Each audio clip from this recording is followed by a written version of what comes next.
milagrosas que hacían sanando a los enfermos. Que me interrumpieron.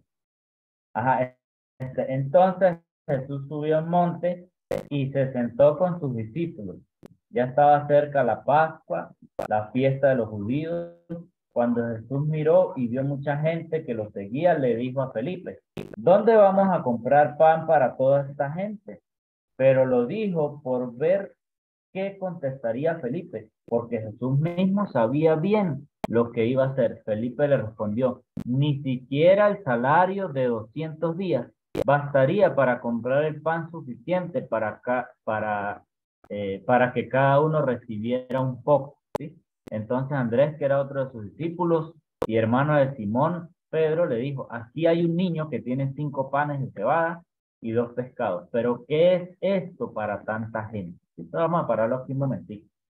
Desde que, debido a que era la fiesta de la Pascua, ¿sí? Se reunía muchísima gente por ahí en Jerusalén y las ciudades o los pueblos más cercanos a Jerusalén. Sí, había una cantidad de gente enorme, pero aquí dice que eran cerca de 5.000 los que estaban ahí en ese momento siguiendo a Jesús, ¿sí? Y lo seguían porque ya habían visto que hacía milagros, algunas señales milagrosas, sanando gente y todo aquello, ¿sí? Entonces la gente pues obviamente lo seguía porque ya Jesús mostraba algo interesante para seguirlo, ¿sí?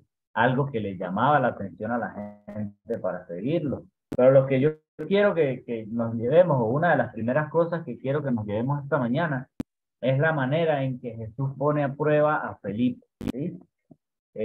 Cómo lo reta. Mira, ¿dónde vamos a comprar pan para darle a toda esta gente? Y Felipe quizás voltea y mira más de 5.000 personas ahí y empieza a rascarse la cabeza, ¿no? Y más o menos, quizás era matemático, porque empezó a decir: más o menos vamos a necesitar el salario de 200 días para poder alimentar a todo este poco de gente con un poco nada más, ¿sí? Una ración mínima, ¿sí? Entonces, más o menos en la mente de Felipe, en ese momento, era casi imposible conseguir comida sin una previa organización, ¿sí? Para alimentar a tanta gente. Entonces, Jesús mismo dice, ahí mismo dice, ¿no? Lo dijo para ver qué contestaría Felipe, ¿sí?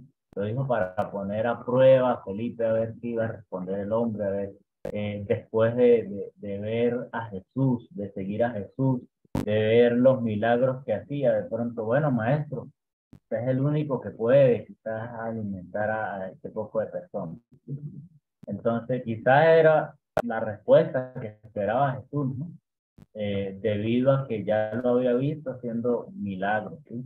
Ejerciendo su poder. Entonces, no, pero Felipe pues contestó como contestaría cualquiera de nosotros, ¿sí? ¿Cómo vamos a hacer? ¿De dónde vamos a sacar esa plata? ¿Sí?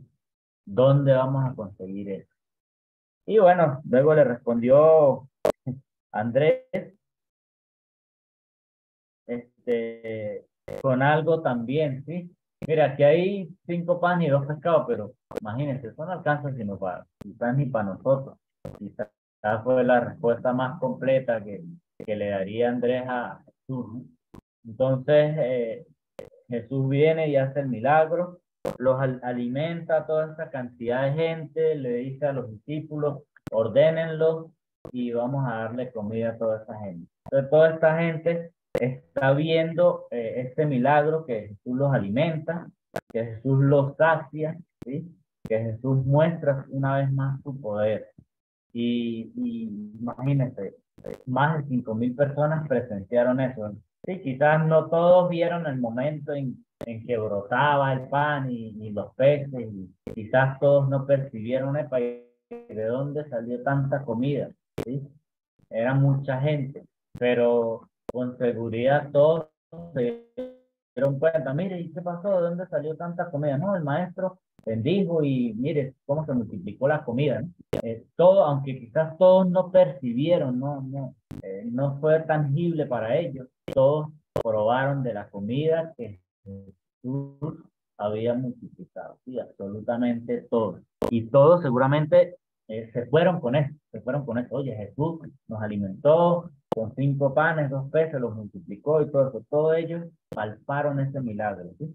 Y obviamente, pues empezaron quizás aparte de los que ya seguían a Jesús, otros que no conocían nada de Jesús, que no habían visto milagros, que no empezaron también a seguirlo, ¿sí?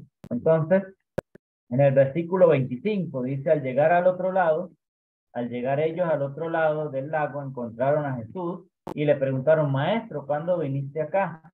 Y Jesús les dijo, les aseguro que ustedes me buscan porque comieron hasta llenar, ¿sí? Y no porque hayan entendido las señales milagrosas. Entonces les dice, no trabajen por la comida que se acaba, sino por la comida que permanece y que es la vida eterna. Esta es la comida que les dará el Hijo del Hombre, porque Dios, el Padre, ha puesto su sello en esto. Entonces, una de las razones por las, mire, hoy en día se repite, incluso nosotros aquí como iglesia de Cristo, quizás a veces seguimos a Jesús solo por las señales, por lo que Él nos da, y por las bendiciones. Yo quiero seguir a Jesús porque Él es el que me bendice. Y está bien, sí, está bien porque Jesús, pues es Dios, lo repetía nuestro hermano Gustavo ayer, Jesús es Dios y lo puede hacer. Jesús puede derramar sus infinitas bendiciones incluso para cuando estamos en un momento como el de Felipe, que oye, ¿de dónde vamos a sacar posible conseguir comida para esta enfermedad que yo tengo? Que esta situación que yo tengo puede ser solventada. Incluso cuando nuestra mente, en nuestro pensamiento se dirija a eso, Jesús sí tiene la solución. Jesús sí la tiene. Jesús sí puede intervenir en nuestras vidas. ¿Sí? Jesús sí puede hacerlo. Y eso es lo que, una de las cosas, de las otras cosas que yo quiero que se lleven esta mañana. Jesús sí puede resolver mi situación. ¿Sí? Ahora, el asunto es con qué carácter me acerco yo a Jesús. Solamente por recibir las bendiciones o por recibir la bendición mayor que es la vida eterna. ¿Sí? Y es aquí donde empieza el hablar acerca del pan de vida que bajó del cielo, ¿sí? Y que los que creen, ¿sí? Y de aquí para abajo, aquí en adelante, Jesús empieza el que cree en mí, pero el que no cree en mí. Y entonces hace un énfasis bastante en creer en Jesucristo, ¿sí? En creer en Jesucristo. Dice, entonces la gente le pregunta, después de que Jesús le dice todas estas cosas, ¿qué debemos hacer para realizar las obras que Dios quiere que hagamos? Y yo esta pregunta la considero bastante sensata, ¿sí? Es una pregunta que quizás debiéramos cargar nosotros todos los días. Oye, ¿qué debo hacer hoy para, para saber qué es lo que Dios espera de mí en este día? Una pregunta quizás diaria de nosotros. ¿Qué debo hacer hoy? ¿Qué cosas debo conocer hoy para entender, para saber, para conocer qué es lo que Dios espera de mí hoy? ¿Sí? Una pregunta bastante válida, ¿sí? Y Jesús le contestó, la única obra que Dios quiere es que crean en aquel que Él ha enviado. Y esta es una respuesta fácil, sencilla de Jesús, incomprensible para la gente de ese entonces, ¿sí? Pero muy comprensible para nosotros hoy en día. Nosotros sí entendemos eso, ¿sí? Que Jesús quiere que creamos en Él, ¿sí? 2000 y tantos años después, nosotros sí lo entendemos, así que ya no es válido quizás la situación de ellos, ¿sí? Nosotros sí entendemos que esto es lo que Dios quiere. Dice, le preguntaron entonces, ¿qué señal puedes darnos para que al verla te creamos? Y esta pregunta sí a mí me dice, oye, pero acaban de ver tantos milagros, lo siguen por la cantidad de milagros que han visto de Él y aún así piden otra señal más. Entonces, eso sí ya está fuera de lugar estas preguntas y a veces nosotros caemos en esto, ¿sí?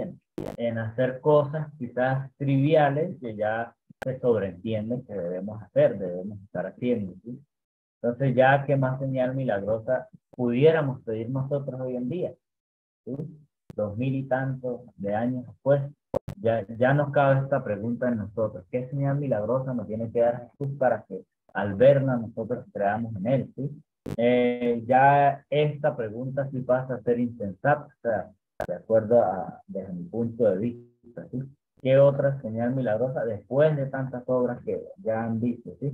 Entonces dice, ¿cuáles son tus obras? Nuestros antepasados comieron el maná en el desierto, como dice la Escritura, les dio a comer pan del cielo. Y Jesús le contestó, les aseguro que no son necesarios. O sea, Jesús pasó a explicarles cosas que ellos estaban haciendo quizás por tradición, pero no entendían, ¿sí?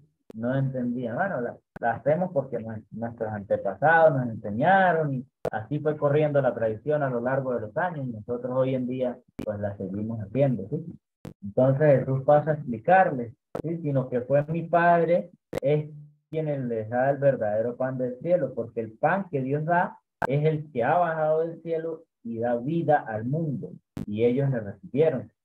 Señor, danos siempre de ese pan. Y Jesús le dijo, yo soy el pan que da vida, el que viene a mí nunca tendrá hambre y el que cree en mí nunca tendrá sed. Pero como ya les dije, ustedes no creen aunque me han visto. Todos los que el Padre me da vienen a mí y los que vienen a mí no los echaré fuera porque yo no bajo del cielo para hacer mi propia voluntad, sino he bajado del cielo para hacer la voluntad del que me ha enviado, ¿sí? Entonces, y la voluntad del que me ha enviado es que yo no pierda ninguno de los que me ha dado, sino que los resucite al día último. Y aquí es donde nosotros entramos, ¿sí? Nosotros seguimos a Jesús seguramente porque Dios nos ha enviado a creer en Jesús, ¿sí? Y la voluntad de Jesús es que ninguno de nosotros nos perdamos, ¿sí? Y la voluntad de Jesús es que todos nosotros recibamos la vida eterna. Y yo quiero recibirla, hermano, ¿sí? Y yo quiero que cada uno de ustedes también la reciba y la reciba una gran cantidad de gente que yo amo, que yo conozco y que no ha recibido a Jesús como deben recibirlo, ¿sí? Ese debe ser también el anhelo de cada uno de ustedes, ¿sí? Nuestros familiares que aún no quieren o no se han convertido, ¿sí? Pero les animo a que perseveren, a que perseveremos en predicarles, en anunciarles, en mostrarles que nosotros sí creemos en Jesús, que nosotros sí nos esmeramos por entender los milagros de Jesús, ¿sí? Con nuestra vida, con nuestra conducta, con nuestra forma de hablar, ¿sí? Esa es nuestra tarea también para mostrar al mundo que Jesús es quien nos puede dar vida eterna, que Jesús es el que puede solventarnos estas situaciones que nosotros en nuestra mente finita creemos que no tienen solución, ¿sí? Que es imposible. Y Jesús, quien es Dios, es el Dios de lo imposible. ¿Sí? Es el Dios que puede solventarnos, es el Dios que puede darnos la vida eterna, ¿sí? Para eso la ha venido. Mira, este, luego quiero saltar al versículo 53, que quizás es lo más controversial para los judíos en ese entonces, ¿sí? Ya Jesús venía hablando de que él era el pan de vida, que bajó del cielo y tal, ¿sí? Pero más o menos desde el 50 dice, pero yo no hablo del pan que baja del cielo, ¿sí? Quien come de él no muere, ¿sí? Yo soy el pan vivo que ha bajado del cielo. El que come este pan vivirá para siempre. El pan que yo daré es mi propia carne. Lo daré por la vida del mundo, dice. Los judíos se pusieron a discutir unos con otros. ¿Cómo puede darnos a comer su propia carne? Esto fue lo más controversial que ellos jamás habían escuchado, ¿sí? ¿Cómo es eso que es? Ya habían escuchado que Jesús estaba diciendo que él era el enviado de Dios, que él era el hijo de Dios, que él era el mismísimo Dios, y ya ellos se estaban incomodando con eso, ¿sí? Pero a partir de que Jesús dice esto, ¿cómo es? O sea, esto ya es la gota que derrama el vaso, ¿no? Ya esto es lo más controversial que ellos pudieran escuchar. ¿Cómo puede darnos a comer su propia carne? ¿Cómo pretende eso? Y lo más seguro es que entre esas palabras estaba este tipo está loco, ¿sí? Este señor está loco. ¿Cómo pretende él que nosotros hagamos esto? ¿Sí? Y yo creo que si nosotros hubiésemos estado en esa época, pensaríamos igual. somos ese que nos invita como a ser carnívoros. ¿Sí? Nos invita a hacer algo que está fuera de lo natural. ¿Sí? Entonces, hoy nosotros sí lo entendemos, hermano, y entendemos que dejó el pan y dejó el vino, el fruto de la vid, en representación a esa carne y a esa sangre, ¿sí? Y dice, les aseguro que si ustedes no comen la carne del Hijo del Hombre y beben su sangre, no tendrán vida. El que come mi carne y bebe mi sangre tiene vida eterna, y yo los resucitaré en el día último. Porque mi carne es verdadera comida y mi sangre es verdadera bebida. El que come mi carne y bebe mi sangre vive unido a mí y yo vivo unido a él. El Padre que me ha enviado tiene vida y yo vivo por él. De la misma manera, el que se alimenta de mí vivirá por mí. Entonces, esto es lo que nosotros, hermanos, hacemos cada primer día de la semana, ¿sí? Cada domingo. Cuando vamos y tenemos en la Santa Cena esa íntima comunión con nuestro Señor Jesucristo, ¿sí? Vivimos en Él en este momento. Y si vivimos en Él, también tenemos que tener la plena seguridad de que nada de lo que realmente necesitamos nos va a faltar. Y tenemos que tener la plena seguridad de que aceptamos, ¿sí? Tener esa íntima comunión porque queremos la vida eterna, ¿sí? Anhelamos la vida eterna. Y esto tenemos que entenderlo y no volverlo una tradición como lo tenían los judíos. Ah, ya nuestros antepasados nos dieron el maná y por eso nosotros lo comemos y toda esa cuestión. Y no lo entendían, pero nosotros sí debemos entenderlo, hermano. ¿Sí? Nosotros sí debemos ir a comer el pan y a beber el vino, ¿sí? Que es el cuerpo y la sangre de nuestro. Y tenemos que entender, ¿sí? Tenemos que entender. No tenemos que hacerlo como una tradición, como que esto se hace cada primer día de la semana. Hay que hacerlo y ya. No entiendo, pero hay que hacerlo. No, debemos entenderlo. Debemos entenderlo. Entonces, y alimentarnos, por supuesto, de su palabra. ¿Sí? Y al oír estas enseñanzas, muchos de los que siguieron a Jesús dijeron, esto es muy difícil de aceptar. ¿Quién puede hacerle caso? Mucha gente a partir de aquí dejó de seguir a Jesucristo porque no entendía. Les pareció repugnante esto que les dijera que tenían que comer su cuerpo y que tenían que beber su sangre. Eso no les explotaron, sí, les explotó sus neuronas allá y dejaron de seguir, ¿sí? Y creo que cometieron un grave error. ¿Sí?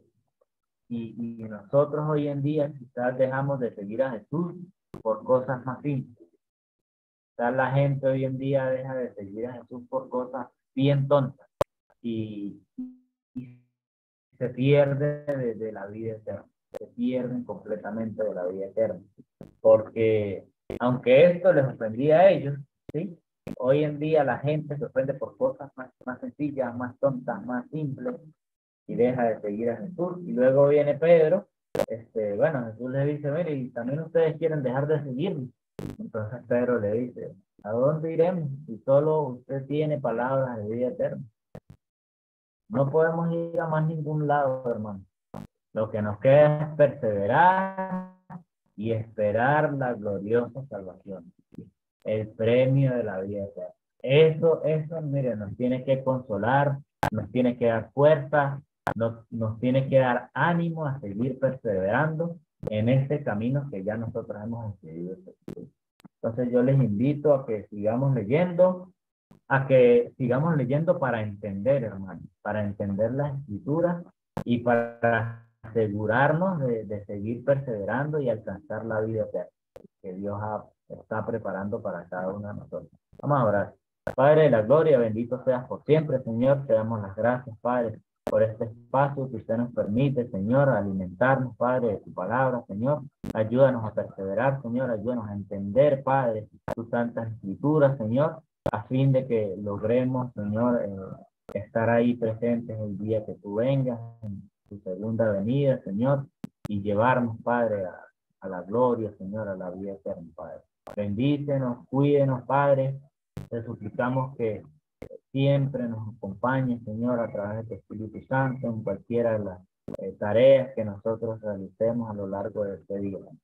Te pedimos perdón por nuestros pecados, Señor. Te suplicamos suplicamos, Padre, que nos ayude, Señor, a permanecer siempre santos, Padre, y te oramos, Señor, en los méritos de tu Hijo Jesucristo, nuestro Señor y Salvador. Amén. Dios me los bendiga, amados hermanos. Espero que tengan un hermoso día hoy y que lean el capítulo 7.